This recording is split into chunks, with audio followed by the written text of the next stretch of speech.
You know, for a dead franchise, it sure is real exhausting being a Banjo-Kazooie fan sometimes. All we want to do is relax and enjoy the 5 games that we have. But every so often,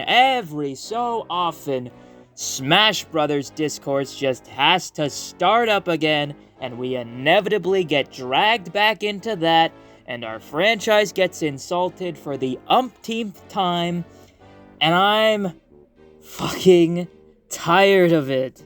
There is no point to this video. I don't need to make this. I'm basically just going to be regurgitating the same shit that I said in my Why Do Smash Fans Hate Banjo-Kazooie video. It's just the same shit because it's the same arguments that just keep being regurgitated, and they're all bad, and I'm tired of it, and I just want to enjoy Banjo-Kazooie without Twitter having a fucking hissy fit over it. I know that's a real big ask because it's Twitter, but I have been trying. I have really been trying to use Twitter less and less, and I have. I've been all the happier for it, but I can't escape it fully. And recently, when I decided to check that miserable application, all I see is the people taking the piss out of Banjo-Kazooie again. It's a never-ending cycle, man. So what happened this time, for those of you uninformed who are not on Twitter or not in this circle of Nintendo Twitter? Lucky you. So Smash Bros. Discourse started again because people were, like, making cuts to the roster and figuring out, like, oh, what's the roster going to be the next Smash game? You know, obviously some cuts would probably have to be made. People made their own versions of the roster, which should be a fun idea in concept, but, you know, you'd have one fucking Scrimblow Bimblow character on there, and everyone fucking calls you slurs in the quote retweets for some reason. I don't know. How dare people keep the one non-human characters in the Ultimate DLC? You know, the only character that actually stood out in all 2 waves of that DLC is Banjo and Kazooie. Okay, sure, yeah. Talk about lack of variety, whatever. I don't know. And eventually, it just circled back around to people shitting on Banjo-Kazooie again. The same fucking arguments of, well, Nintendo YouTubers gaslit an entire generation to thinking this game was good in the 2010s. By the way, did you know that Banjo-Kazooie sold the same amount as Croc? Shut up. Oh my god, I disproved that argument years ago. It holds no water. Croc was on the PS1, it was a more successful console, so, like, the numbers comparatively are, like, Banjo-Kazooie did sell better.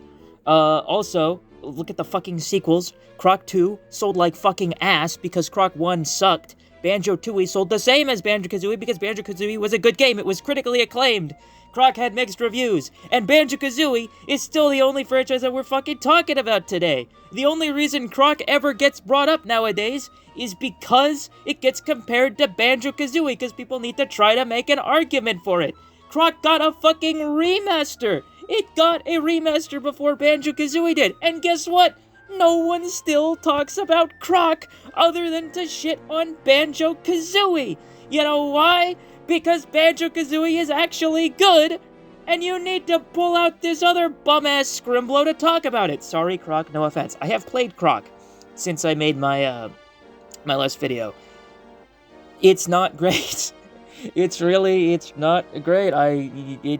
It gets the reputation it deserves because it's not a great video game, but I enjoy the character. I think he's very cute, and I like the Gabo guys as well, but that is a very, like, run-of-the-mill platformer, no offense, but I'm glad it exists. But, like, listen, you don't have to like Banjo-Kazooie. It doesn't have to be for you. That's fine.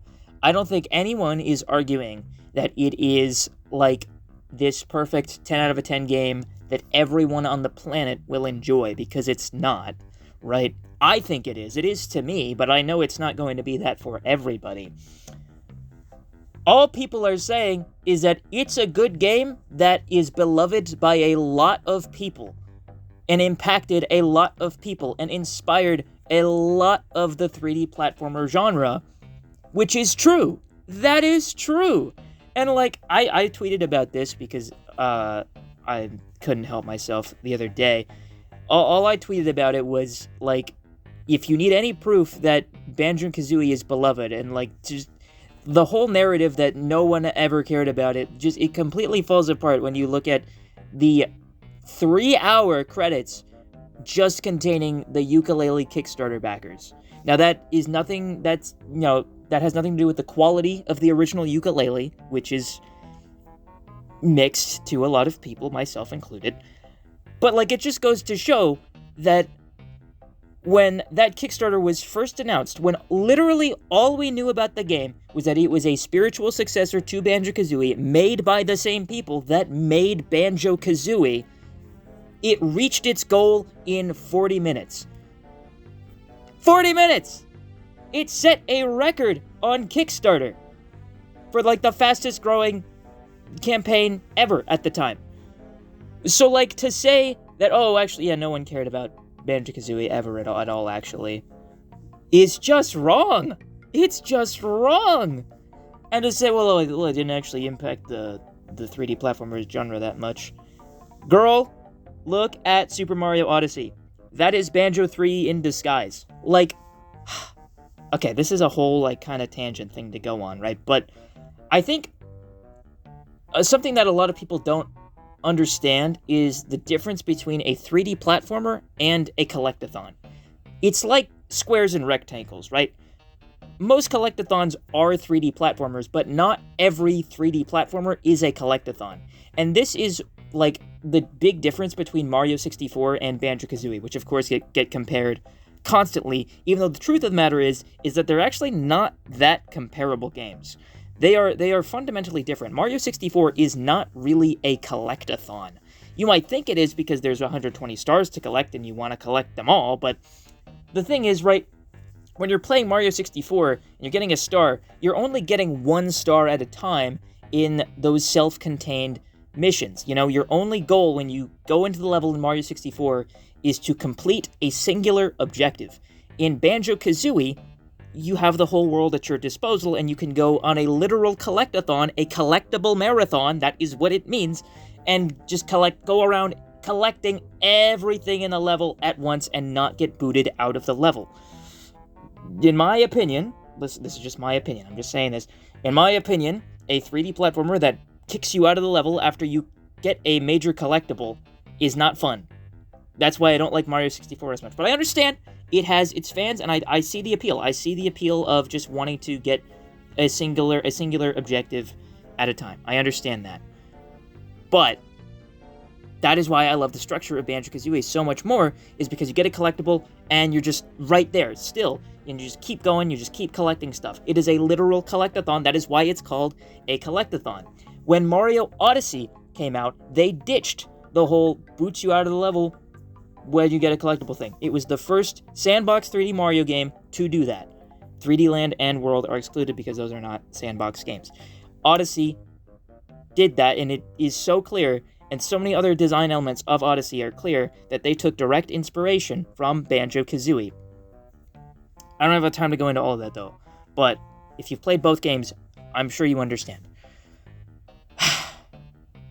And it's just, even like, look, shit like fucking Gameaverse today. Topical reference, I know Twitter fucking hates Gameaverse too, but like, Gameaverse is so clearly inspired by, obviously, lots of video games, but like Banjo-Kazooie, in particular with that first episode. Obviously, Grant Kirkhope himself is on the soundtrack, and it was very clear that the directions he was given was, yeah, just make like Banjo-Kazooie-ish music. Like, the music is literally like Treasure Trove Cove. Grunty's theme is like right there.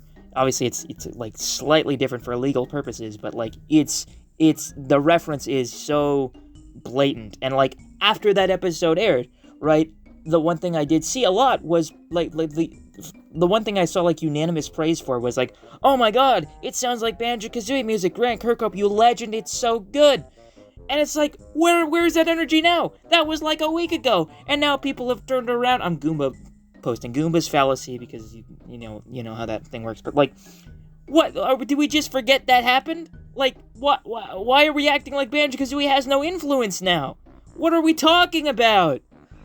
Oh, Lord. What else is there even to say? Editing Tofu here, I actually did have something else I wanted to say. I just wanted to briefly mention Stop and Swap quick, because that had a huge impact on, stuff like unsolved gaming mysteries and literal Easter eggs left in games that fans had no idea what any of it meant, and it was such a huge mystery, and it's kind of, foreshadowing, I guess, for lack of a better term, to all like the ARG and mystery elements that we see in so many popular games today. It was certainly not the first to do it, but I think it was very influential in that. I don't know. I just wanted to fucking rant for a bit, because this shit is pissing me off, and I just don't know. I don't know what we can do, man. I am happy that like there has been a lot more pushback this time against this narrative that, like, oh yeah, Banjo-Kazooie wasn't popular. It was just Nintendo YouTubers gaslighting people. Like, that's not how it works. You think these YouTubers were, like, conspiring 10 years ago to... Not even 10 years, God, it was fucking more than that now, Jesus. But, like, you think they were conspiring, like, yes, we will trick the kids into liking Banjo-Kazooie when it is in fact a dog-shit video game? What? No! They just made videos on it because they liked the game, because it's a good game. It's not hard to understand that it is a liked game because it is good and well designed. You don't have to like it, that's fine. But understand that a lot of people do, and you can't deny it. You just can't deny that. I had one other thing I wanted to say. I forget what it was. Oh, well, no. This is a whole other, like, can of worms. But, like, Smash fans just have this obsession. I don't know what it is, but they have this obsession with the word relevance. If you're not relevant, you don't belong in Smash Bros. And it's like, that has never mattered. Why is Captain Falcon still in the game? Yeah, everyone is here. Yeah, sure. But, like... Why was he in Smash 4? People, do you guys remember in the Smash 4 speculation days, people were unsure if Captain Falcon was coming back. That was a real thing.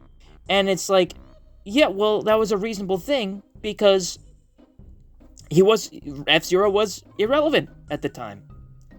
But it's like now, yeah, duh, relevance doesn't fucking matter. Why were fucking ice climbers added to Melee, dude? Why was Pit added in Brawl? Why is Duck Hunt added in Smash? Like, yes, these are legacy Nintendo characters. You know who fucking else is a legacy Nintendo character? Banjo and Kazooie. Those are Nintendo characters. They were designed to be Nintendo mascots, not Rare mascots. That's something that a lot of people forget. They were originally designed to be Nintendo mascots, and Nintendo owned the IP. Rare only got them in the deal with the buyout with Microsoft because Nintendo still needed to own the rights to Donkey Kong and everything with that. Banjo-Kazooie were designed to be Nintendo mascots. They were promoted as Nintendo mascots alongside Mario, Link, Pikachu, Donkey Kong, in fucking Mario Paint on like was it the 64? There was a weird like Mario Paint. I think it was only in Japan. I don't remember. There was a weird Mario Paint thing. They had Banjo-Kazooie stickers in that game. Okay? They were Nintendo characters. They are legacy Nintendo characters. We've just moved on from the 8-bit era because they've used most of those characters already. It's like,